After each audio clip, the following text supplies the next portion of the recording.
Welcome to this week's Thought for the Week.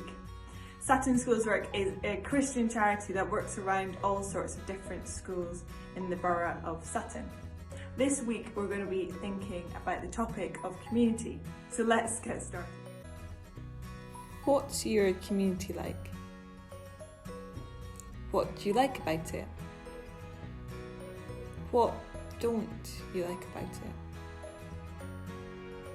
Who are people important to you in your community? What people get forgotten in your community? What makes you feel a part of your community? What makes you feel like you're not a part of your community?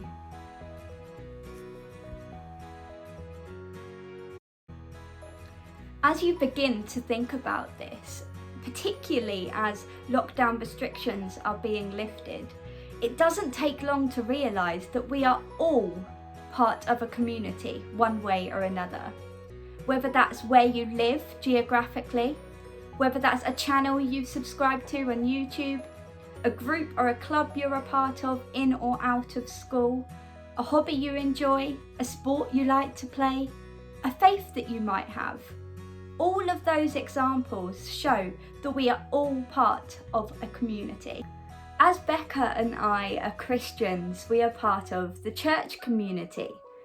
Now, the Bible talks a lot about how we shouldn't be on our own and that we thrive when we are part of a community.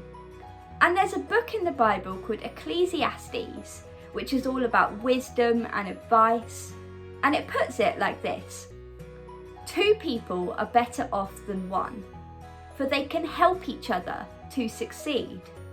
And if one was to fall, the other is there to reach out and help.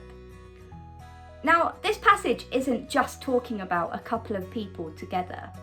It's talking about the importance of community, how important it is for us to help each other out when we most need it.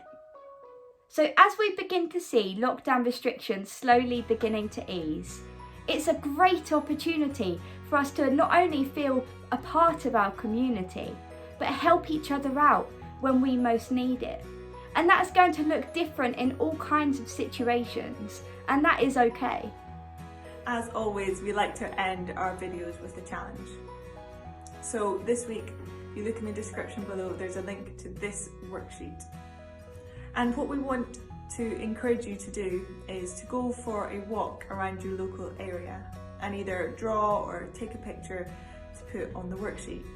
And then spend some time thinking about some questions about your community. Reflect on maybe how you can make a difference to those who live near or around you. All right, have a great week and we'll see you soon. Bye.